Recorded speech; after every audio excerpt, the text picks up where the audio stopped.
नमस्कार दोस्तों, मैं प्रिंस कुमार स्वागत करता हूं आप सभी का अपने YouTube चैनल ज्ञान अमृत पर। दोस्तों, जैसा कि पूर्व के वीडियो में हमने अनुवाद के प्रकारों पर चर्चा किया था, आज उसी कड़ी को आगे बढ़ाते हुए बात करते हैं अनुवाद की समस्याओं के बारे में। तो आइए दोस्तों, विषय की शुरुआत करते हैं।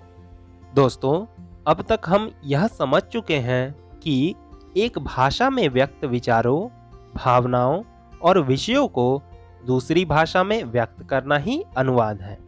पर क्या कभी भावनाओं का हूबहू या यथास्वरूप अनुवाद हो सकता है? शायद कभी नहीं।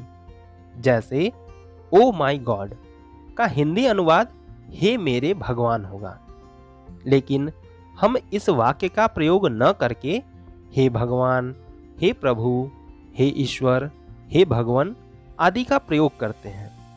उसी तरह हमारी भावनाएं जैसे उत्तरी, भक, छी आदि का शायद ही किसी भाषा में अनुवाद हो पाएगा। दोस्तों, यह तो एक छोटी सी समस्या है। अब जानते हैं कि अनुवाद की और कौन-कौन सी समस्या हैं। तो अनुवाद की पहली समस्या है अर्थपरक समस्या। तो अनुवाद का मुख्य कार्य है कि वह अर्थ को दूसरों तक पहुंचाता है, उसे समझाता है और यहीं पर समस्या भी उत्पन्न करता है। जैसे द्विअर्थी शब्दों की समस्या, पर्यायवाची शब्दों की समस्या, अनेकार्थी शब्दों की समस्या आदि। दोस्तों, अर्थ का प्रयोग प्रायः भाषा, समय, परिस्थिति, स्थान, लिंग आदि सभी को ध्यान में रखकर करना होता है, वरना अर्थ का अनर्थ हो जाता है। इसलिए यह अनुवाद की एक प्रमुख समस्या है। जैसे मराठी में नवरा का अर्थ होता है पति और गुजराती में निठल्ला। सोचिए, यदि अनुवादक ने थोड़ी सी गलती कर दी तो अर्थ का क्या से क्या हो जाएगा। दूसरी समस्या है सामाजिक सांस्कृतिक समस्या। तो दोस्तों, यह भी अनुवाद की एक गंभीर समस्याओं में से एक है।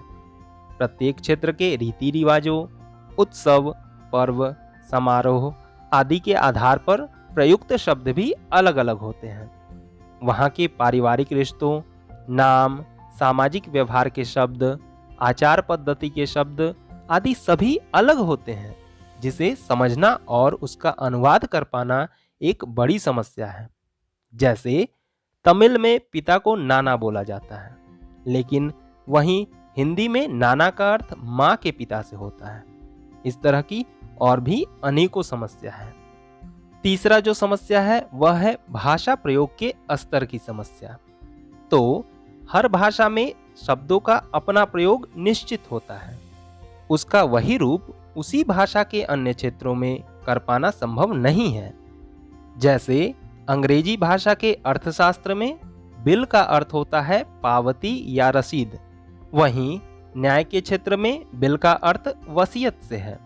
तो प्रशासन के क्षेत्र में बिल का अर्थ विधेयक से है। इस तरह से बिल का अंग्रेजी भाषा में ही 3 क्षेत्र में अलग अलग अर्थ है। अतः यह भी एक समस्या ही है। अनुवाद का चौथा रूप है अच्छे अनुवादकों की कमी। तो दोस्तों, अनुवाद करने के लिए किसी अनुवादक को 2 भाषाओं की जानकारी आवश्यक है। उसमें भी सिर्फ ऊपरी जानकारी नहीं, गहराई से जानकारी चाहिए। लेकिन वर्तमान समय में कम वेतन मिलना और पढ़ाई में ज़्यादा समय देने के कारण ज़्यादातर लोग इस क्षेत्र में नहीं आना चाहते हैं, जिससे अनुवादकों की कमी सी हो गई है। कुछ आना भी चाहते हैं तो वे या तो मजबूरी में आते हैं या किसी अन्य कारण से, जिस वजह से समर्पित अनुवादकों की कमी सी हो गई है। 5वीं समस्या है सरकार की अरुचि। तो दोस्तों, प्रारंभ में सरकार की ओर से अनुवाद के क्षेत्र में व्यापक ध्यान दिया गया था, परंतु समय के साथ ऐसा प्रतीत हो रहा है कि सरकार भी चाहती है कि जिस प्रकार से अंग्रेजी धड़ल्ले से प्रयोग हो रही है वह जारी रहे, जिस कारण अनुवाद कार्य प्रायः ठप्प से हो गए हैं और अनुवाद विभाग भी सुस्त पड़ गया है। परंतु वर्तमान समय में अनुवाद के क्षेत्र में व्यापक सुधार और प्रचार हो रहा है, जिससे सरकार की इस क्षेत्र में शिथिलता समाप्त होती नजर आ रही है। अनुवाद की छठी समस्या है अज्ञान। तो दोस्तों, वर्तमान में अनेक छात्र एवं शिक्षक अनुवाद के महत्व को नहीं जानते हैं, जिस कारण से वे अनुवाद को किसी स्वतंत्र रोजगार की दृष्टि से नहीं देखते हैं। सरकार की ओर से भी व्यापक प्रचार प्रसार के अभाव में आज के युवा इस क्षेत्र से अनभिज्ञ हैं, जबकि आज अनेकों निजी संस्थान, सरकारी कार्यालय, एनजीओ आदि विदेशी लोगों से वार्ता करने के लिए अनुवादकों को रखते हैं। इसके अतिरिक्त टूरिस्ट गाइड बनकर भी अनुवादक अच्छी आमदनी कर रहे हैं। यह क्षेत्र भले ही भाषा के लोगों का है, परंतु इसका लाभ आज इंजीनियरिंग, एमबीए, पत्रकारिता आदि के छात्र ले रहे हैं। अतः अज्ञानता भी एक बड़ी समस्या है। तो दोस्तों, हमारा आज का यह विषय यहीं समाप्त होता है। आपको यह विषय कैसा लगा कृपया कमेंट में जरूर बताएं। तो फिर शीघ्र ही मिलते हैं एक नए विषय के साथ।